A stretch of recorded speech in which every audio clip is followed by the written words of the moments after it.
제가 목사로서 갖고 있는 욕심 중에 최근 몇 년 사이에 생긴 욕심이 하나 있습니다. 1인칭 주인공 시점의 설교를 종종 해보고 싶은 욕심이 생깁니다. 몇 번 제가 시도해 본 적이 있는데요. 기억하시나요? 나다나엘, 바디메오,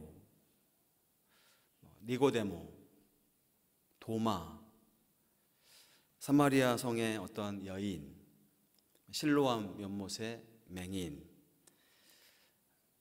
빌라도, 이런 사람들이 되어서 1인칭 시점으로 주일 예배 몇 번, 또 캠비에 주로 캠퍼스 비전 예배에서 함께 나눈 적이 있습니다. 오늘 그 사람들 중에 한 사람 이야기를 다시 나누어 보고 싶습니다. 조금 다른 관점으로요. 자, 그러면 제가 준비를 해야 되기 때문에.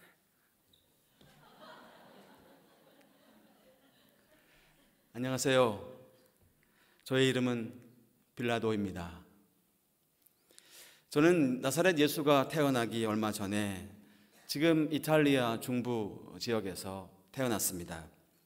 여러 가지 설들이 있던데요. 제가 태어난 고향의 이름 때문에 제 이름이 본디오 빌라도라고 알려져 있습니다. 저희 고향에 유명한 전사들이 많이 났습니다. 그래서 어릴 적부터 그런 용맹스러운 전사들에 대한 이야기를 많이 듣고 자랐죠. 남자로서 군인이 된다는 것 가장 영예로운 일이고 로마 제국에서 출세할 수 있는 가장 빠른 길입니다. 저도 그래서 군대에 갔죠. 한때 잘 나갔습니다. 전투에 임할 때마다 선두에 서서 탁월한 능력을 발휘했고 전과도 올렸죠. 그러는 과정에서 영향력 있는 사람들을 많이 만났는데 가장 유명한 사람은 티베리우스라는 사람입니다. 여러분들이 갖고 있는 성경책에는 디베료라고 나오죠. 그는 로마 역사상 가장 탁월한 군인이었습니다. 나중에 로마 황제가 되어서 주 14년부터 37년까지 황제에 있었죠. 황제가 된 후 티베리우스는 저를 신임하여서 여러 가지 중요한 일들을 맡겨주었고 저는 그때마다 황제의 마음을 흡족하게 했더랬습니다. 주 26년 티베리우스 황제는 저를 유다 지방의 5번째 총독으로 임명하였습니다. 로마 제국이 총독을 임명하여 다스리고 있는 40개의 지방 중에 유대 지방은 굉장히 특별했습니다. 규모는 좀 작습니다. 경제력도 작죠. 근데 거기에 살고 있는 사람들, 유대인들이 매우 특별한 민족이라 참 쉽지 않은 여러 가지로 신경을 쓰는 지역이었습니다. 유대인들이 얼마나 다스리기 까다로웠는지 제가 부임하기 전에 여러 명의 총독들이 교체되었죠. 사실 부임 초기에 저도 어려움을 겪었습니다. 황제에게 잘 보이려고 황제 동상을 세우려고 했다가 소란이 좀 있었는데 이런 비슷한 일들을 많이 겪으면서 유대인들은 이렇게 다루면 좋겠구나 나름 노하우도 생겼습니다. 하지만 불행하게도 총독의 자리가 저의 공직생활 마지막이었습니다. 저의 후원자였던 티베리우스 황제가 힘을 잃어가던 36년 어느 날 저도 하루아침에 총독직에서 물러났습니다. 사마리아 지역에서 종교 사기꾼 사건이 있었는데 이걸 제가 좀 과하게 진압하다가 면직이 되었고 로마로 압송되어 지금은 옥에 갇혀있는 신세입니다. 권력의 무상함이죠. 막상 권력을 잃고 이렇게 옥살이를 하다 보니까 내가 그동안 가졌다고 생각했던 것이 무엇인가 하는 생각이 듭니다. 다 갖고 있는 줄 알았는데 그 정상에 있을 때는 막상 그 자리에서 내려오니 제게 남겨진 것이 아무것도 없다. 절망감, 패배감, 공허함, 무력감 이렇게 살고 있는데 문득 어느 날 여러 해 전에 만났던 한 사람이 기억났습니다. 주 30년경 어느 해 6월절경에 만났던 한 유대 청년이었는데 그 사람과의 만남이 지금도 생생히 기억에 남습니다. 한 몇 시간 동안, 아주 짧은 시간 그 사람을 가까이서 만났는데요, 이제사 그 만남이 이렇게 새롭게 기억나는 이유는 뭘까요? 오늘 저는 여러분들과 함께 제가 그 사람을 만났던 그 짧은 만남에 대해서 이야기를 나누고 싶습니다. 그 해도 6월절을 맞아 저의 관사가 있는 가이사랴에서 예루살렘으로 올라갔습니다. 사람들이 많이 모이는 때라 폭동이 일어나거나 또 사건이 일어나면 골치 아파 미리 점검하기 위해서죠. 6월절은 유대인들에게 가장 큰 명절입니다. 제가 그 사람을 만난 것은 유대인들이 6월절 양을 잡고 6월절 음식을 먹던 바로 그날 아침이었죠. 유대 지도자들이 나사렛 출신의 한 청년 예수라는 사람을 끌고 저에게 왔습니다. 물론 저도 정보는 좀 있었습니다. 정보에 따르면 그리 위험한 인물은 아니라는 평가였습니다.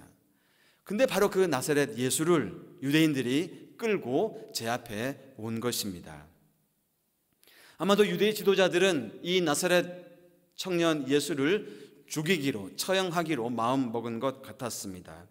스스로 유대인의 왕이라고 주장하고 다니니 이 사람을 반역죄로, 폭동죄로 다스려 달라는 요청이었습니다. 당시 로마 형법 중 국가 반역죄 처벌에 관한 율리우스 법에 의거하여서 폭동죄로 다스려 달라는 것입니다. 난감한 상황이었어요. 어쩔 수 없었습니다. 저는 총독 관저 안으로 들어가서 나사렛 예수를 불렀죠.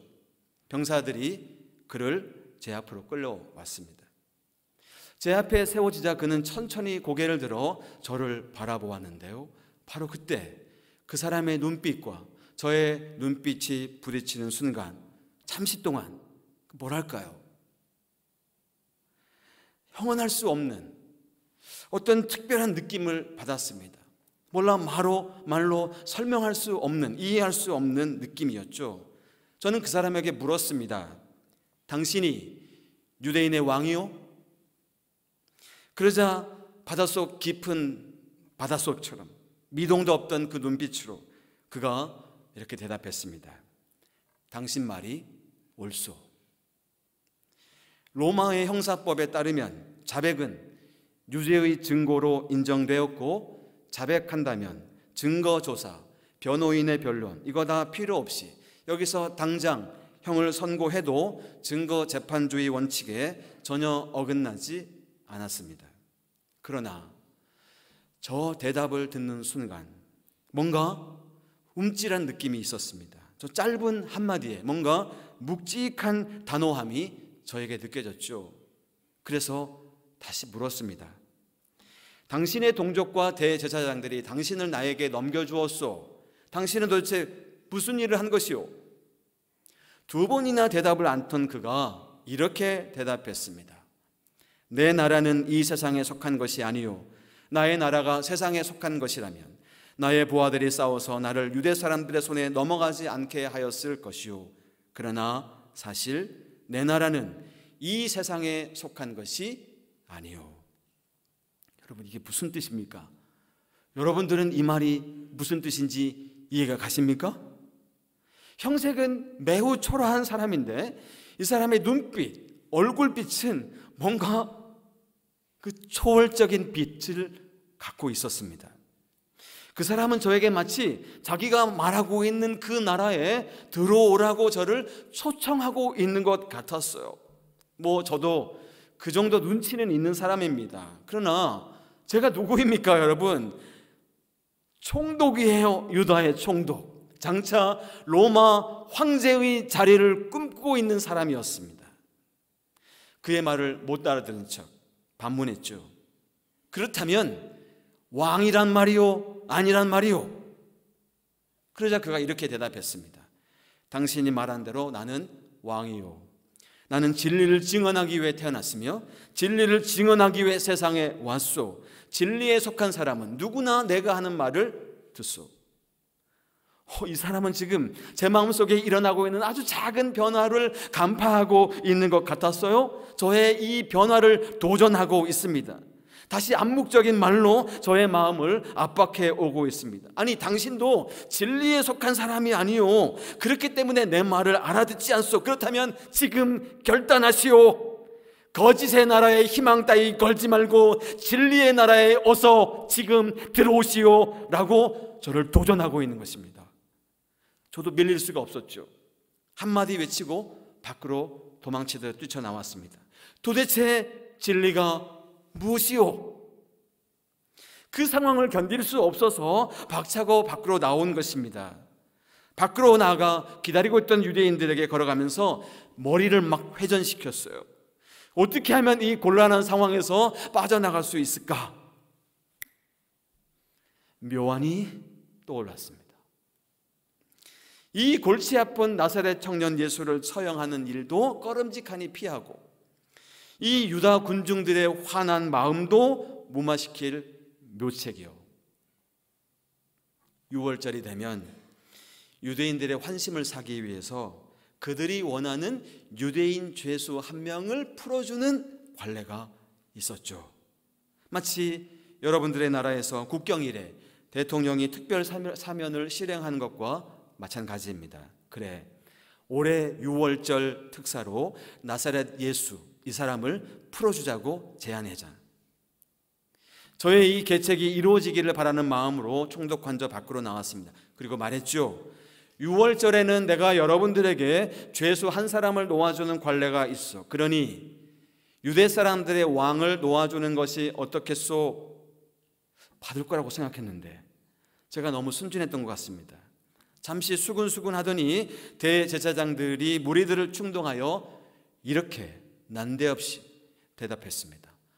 바라바를 놓아주시오. 허를 찔렸습니다. 예상하지 못했던 답변이에요. 바라바는 로마 군대를 몰아내고 이스라엘을 회복시키자는 꿈을 가지고 무장 폭동을 일으켰던, 계획했던 사람이에요. 다행히 계획 단계에서 발각되고 제가 그를 체포했죠. 강도죄를 씌워서 지금 감옥에 잡아두고 있었는데 유대인들이 바로 그 바라바를 풀어달라는 것입니다. 유대인들의 마음을 진정시킬 방도가 없어 보였어요. 초조해지고 답답해서 그들에게 외쳤습니다. 도대체 이 청년 예수가 무슨 악한 일을 했단 말이오? 나는 이 사람에게서 아무 죄도 찾지 못하겠소. 여기 아무런 죄도, 어떤 죄도 우데미안 한 개조차도 찾지 못했소.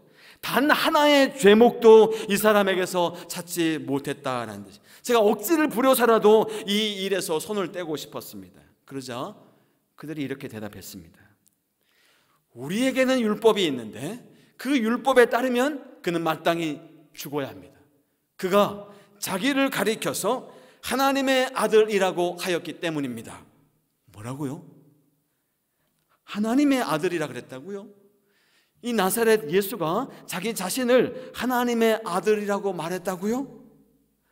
이 말을 듣는 순간 갑자기 뒤통수를 맞는 느낌이었습니다. 아니, 그러면 내가 조금 전에 이 사람에게 느꼈던 그 말할 수 없는 그 감정이 이게 착각이 아니었단 말인가? 이 사람은 그냥 나사렛 출신의 한 사람이 아니라 정말 하나님이 보낸, 하나님의 보냄을 받은 그 어떤 메신저란 말인가? 저는 급히 예수를 끌고 관저 앞으로 들어갔습니다. 마음속에 두려움이 가득했지만 목소리를 가다듬고 태연한 척하며 이 사람에게 다시 물었어요. 당신은 어디에서 왔소? 당신이 하나님의 아들이라는 말이 맞소? 나에게 말을 하지 않을 작정이요? 나에게는 당신을 놓아줄 고난도 있고 십자가에 처형할 고난도 있다는 것을 모르시오? 그러자 그가 입을 열었습니다. 위에서 주지 않으셨더라면 당신에게는 나를 어찌할 아무런 고난도 없을 것이요. 도대체 이게 무슨 뜻입니까? 정확한 뜻은 알 수 없지만 이게 뭔가 총독으로서의 저의 고난을 무시하는 것 같아서 좀 기분이 나빴습니다. 참모들을 불러서 묘책을 찾아보았는데 이 화난 유대 군중들 요지부동이었습니다. 그리고 마침내 이 사람이 저의 가장 치명적인 약점을 파고들었습니다. 저를 이렇게 압박하더군요. 이 사람을 놓아주면 총독님은 황제 폐하의 충신이 아닙니다. 자기를 가리켜서 왕이라고 하는 사람은 누구나 황제 폐하를 반역하는 자입니다. 여러분, 저는 귀족 출신이 아닙니다. 기사 계급 출신이에요. 로마 본국의 정치 기반이 그렇게 튼튼하지가 않습니다. 만약 이 투서가 올라간다면, 예루살렘에 작은 소요라도 발생한다면 당장의 해임 사유가 될 거예요. 나사렛 예수를 풀어주면 로마 황실에 투서를 올리겠다는 뜻입니다. 저는 더 이상 물러설 수 없었습니다. 이제 결단을 해야 했습니다. 저는 지키는 쪽을 선택했습니다. 저의 권력을 지키는 쪽을. 예수를 데리고 나와 유다 군중들에게 외쳤습니다. 보시오, 당신들의 왕이요, 어떻게 처분하기를 원하시오? 성난 군중들이 이렇게 외쳤습니다. 죽이시오, 십자가에 못 박으시오. 할 수 없이 저는 예수를 그들에게 넘겨주었습니다. 병사들에게 유대인들의 요청대로 십자가형에 처하라고 명령했습니다. 군중들은 환호했고 병사들은 신속하게 처형의 절차를 진행했습니다.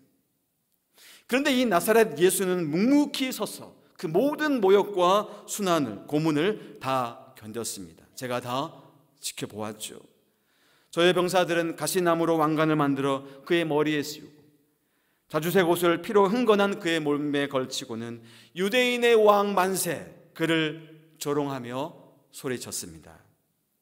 얼마 후에 그가 숨을 거두었다는 보고를 들었습니다. 십자가에서 죽었다는 겁니다. 속으로 생각했습니다. 하나님의 아들이라면 그렇게 죽을 수는 없지. 그가 한 말은 다 거짓말이었어. 근데 어찌된 일인지 제 마음속에 남아있는 말들이 있습니다. 그가 한 말들이요.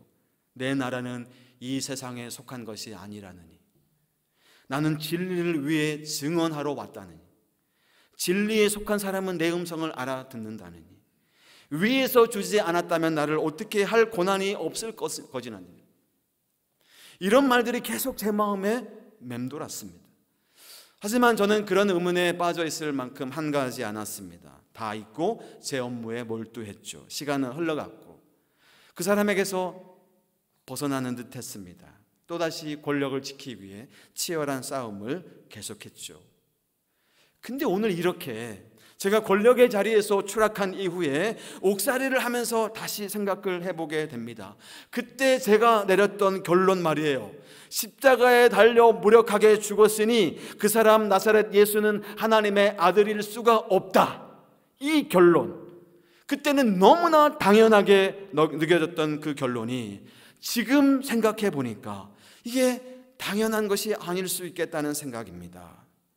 그 사람의 육신을 십자가에 걸어 목숨을 끊을 수는 있었지만 그 사람 눈동자 안에 있었던 그 뭐랄까요, 이해할 수 없고 설명할 수 없는 그 영원성이라고 할까요, 그것은 깨트릴 수가 없겠다 싶습니다.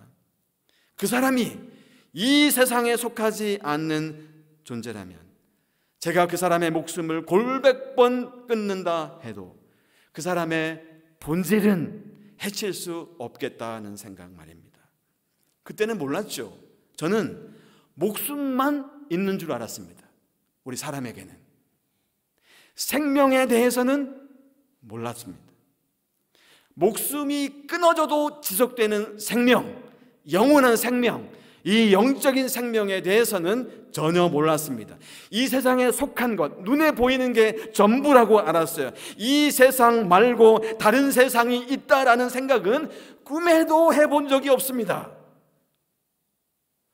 친애하는 백석대학교의 교우 여러분, 제가 이렇게 말해서 저의 허물을 좀 덮어보고 싶은 마음이 있는 것이 아니에요. 저는 저의 잘못을 인정합니다. 제가 잘못했습니다. 권력을 지키려는 욕심 때문에 진실을 외면하고 이 무고한 사람을 정치범으로 죽게 한 것은 잘못입니다. 제가 잘못했습니다. 이 세상에 속하지 않은 나라가 있을지도 모른다는 사실을 제가 조금이라도 그때 진지하게 생각했더라면 하는 때늦은 후회가 지금 제 마음을 아주 아프게 합니다. 저는 분명히 지금 생각해보니 그분의 초청을 들었습니다. 하지만 저는 거절했죠. 제 걸 지키기 위해서 그 초청을 거부하고 무시했습니다. 저는 가이사의 나라, 로마의 나라를 더 좋아했기 때문에, 더 신뢰했기 때문에 그의 초청을, 그의 나라로 오라는 초청을 무시했죠. 저의 정치적인 입지를 위해 그를 죽음에 넘겼습니다. 그리고 그래서 오늘 저는 여러분들에게 간절히 호소합니다. 여러분들의 마음의 귀에 들리는 이 진리의 음성이 혹여라도 있다면 무시하지 마십시오. 여러분도 저처럼 지금까지 살아오면서 그분의 초청을 여러 번 들었을 것이에요. 나사렛 예수에 대해 생각하면서 혹시나 그가 정말로 하나님의 아들이 아닐까? 혹시 이 세상에 속하지 않은 진짜 하나님의 나라가 있지 않을까? 목숨을 넘어서는 생명, 영원한 생명이 있는 것이 아닐까? 질문해 보신 적이 없나요? 이 질문을 포기하지 마시기 바랍니다. 저처럼 이렇게 나중에서야 진실을 깨닫고 후회하지 말고, 아직 시간이 있을 때, 아직 돌아설 기회가 있을 때, 나사렛 예수, 제가 십자가에 달려 죽게 했던 그 예수에 대해서 진지하게 생각해 보시기 바랍니다. 제가 이렇게 말씀을 드리고 보니까 이런 질문들이 제 마음에 고개를 듭니다. 아니, 예수의 육신이 걸려있던 그 십자가는 혹시 하늘로 올라가는 사닥다리가 아니었을까? 혹시 그 십자가는 우주의 중심이 아니었을까? 그 십자가는 진리의 나라를 향하는 표지판이 아니었을까? 아니, 그 십자가는 땅만 바라보지 말고 하늘을 바라보며 살라는 하나님의 준엄한 손가락이 아니었을까? 나사렛 예수는 자신의 온몸을 바쳐 그 나라로 가는 길을 열어놓은 것이 아닐까?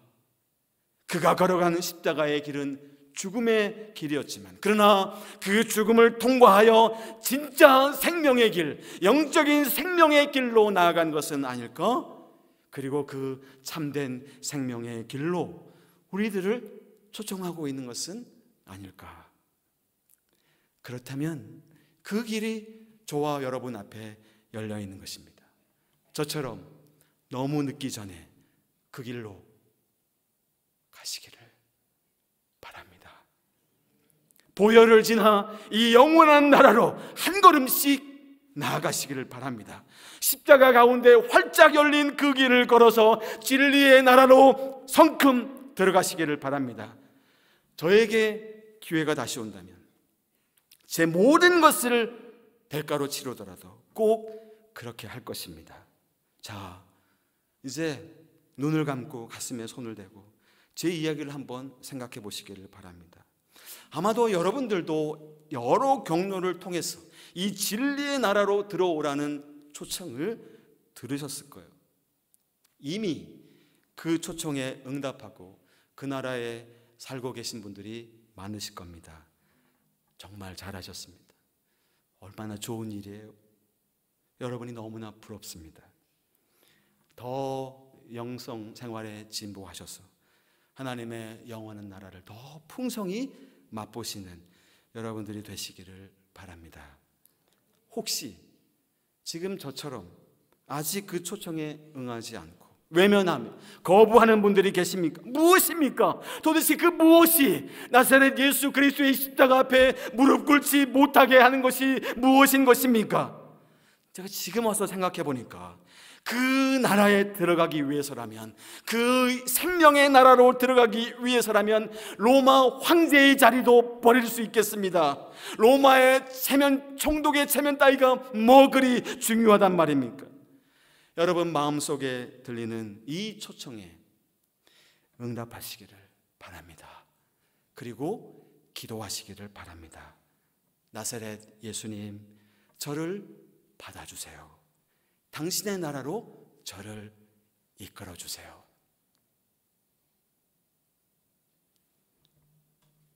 자, 여기까지.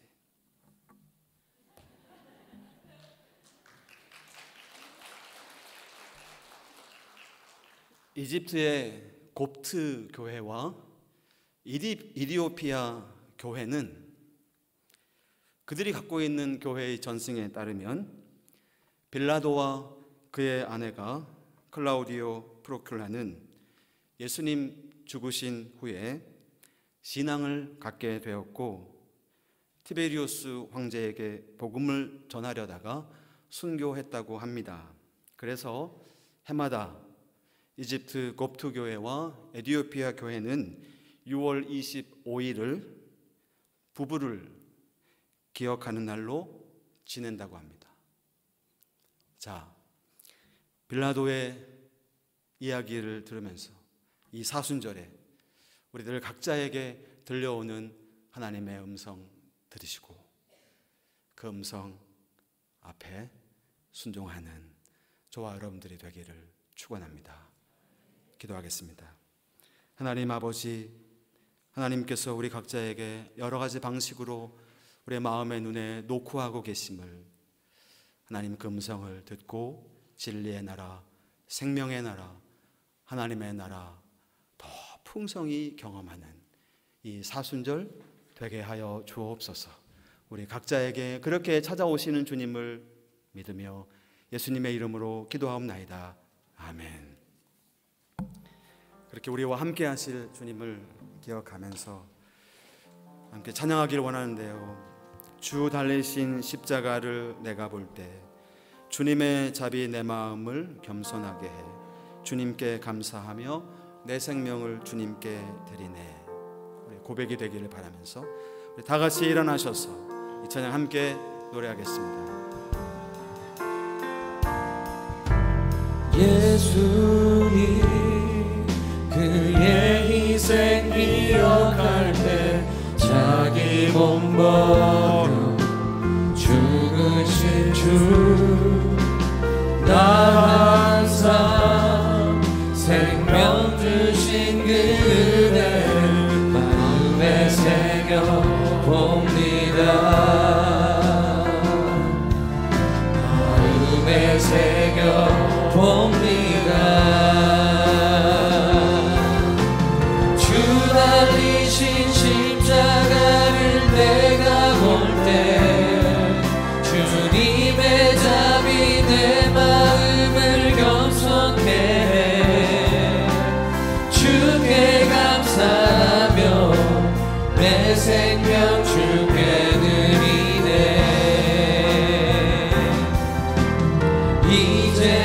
이제는 저 높은 곳에 앉으신 하늘과 땅의 왕 되신 주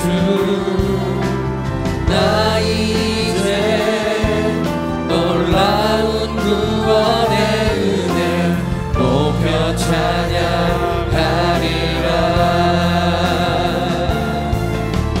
높여 찬양하리라. 주 달리신 십자가를 내가 볼 때 주님의 잡이 내 마음을 겸손케 해 주께 감사하며 내 생명 주께 드리네. 감사드리니 주의 십자가 나의 친구 되신 주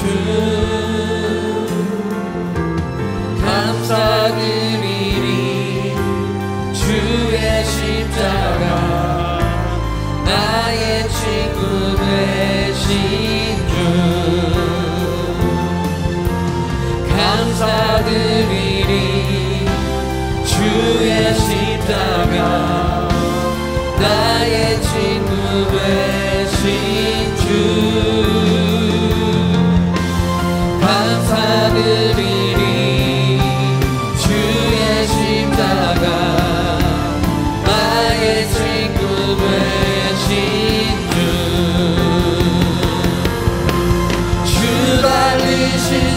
십자가를 내가 볼 때 주님의 답이 내 마음을 겸손케 해. 주께 감사하며 내 생명 주께 드리네. 주 달리신 십자가를 내가 볼 때 주 달리신 십자가를 내가 볼 때 주님의 답이 내 마음을 겸손케 해. 주께 감사하며 내 생명 주께 드리네. 다시 한번 주 달리신 십자가를 주 달리신 십자가를 내가 볼 때 주님의 답이 내 마음을 겸손케 해. 주께 감사하며 내 생명 주께 드리네. 주 달리신 십자가를 내가 볼 때 주님의 답이 내 마음을 겸손케 해.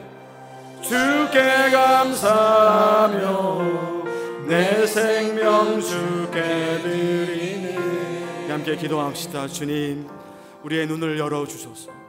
목숨만이 아니라 생명까지 볼 수 있도록, 영적인 생명, 영원한 생명까지 볼 수 있도록, 이 세상만이 아니라 이 세상에 속하지 않는 진짜 하나님의 나라를 볼 수 있도록 주님, 우리의 영혼을 열어주옵소서. 우리와 함께하여 주옵소서. 우리 함께 기도합시다. 주 달리신 십자가를 내가 볼 때 주님의 답이 내 마음을 겸손케 해.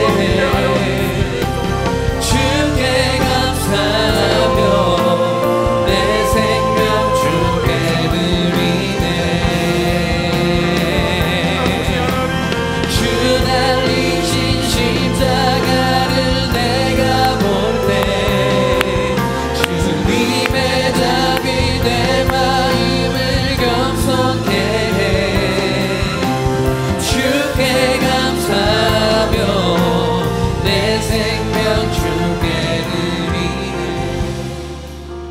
은혜로우신 주님, 십자가에서의 죽음이 끝이 아니라 새로운 시작임을, 십자가에서의 죽음이 영원한 생명을 낳는 진통이었음을 우리가 알게 하여 주옵소서. 이 땅의 나라, 세상 나라가 주는 희망에 속지 않게 하시고 오직 진리의 나라, 하나님의 나라가 주는 참 소망을 보게 하여 주옵소서. 진리의 음성을 듣게 되었을 때, 성경의 하나님 음성을 듣게 되었을 때 주저함 없이 응답하게 하시고 결단하게 하여 주옵소서. 그런 신앙의 고백, 감사의 마음을 담아 드리는 우리의 헌금이 또한 그렇게 귀히 쓰임받게 하여 주시고, 사랑하는 우리 모든 교우들의 삶에, 또 가정의 일터와 사업터에 하늘의 복을, 필요를 풍성히 채워 주옵소서. 하나님, 우리 교회의 또 우리 가정의 어르신들을 위해 기도합니다. 주님, 강건하게 붙잡아 주시고 환절기에 새 힘을 더하여 주시고 성령께서 머리끝에서 발끝까지 안보하여 주옵소서. 하나님께서 이번 한 주간도 그렇게 주님께서 녹화하실 때 마음 문을 열고 주님을 받아들이고 주님을 따라 걷는 한 주간 되게 해 주옵소서. 주 예수 그리스도의 은혜와 하나님의 사랑과 성령의 교통하심이 복음의 초청에 믿음으로 응답하여 진리의 나라에 들어가 살기를 간절히 바라는 사랑하는 성도들 위해 우리 백석 학원과 백석 총회, 한국교회와 우리나라 대한민국 위에 지금부터 영원토록 함께 있을지어다. 아멘.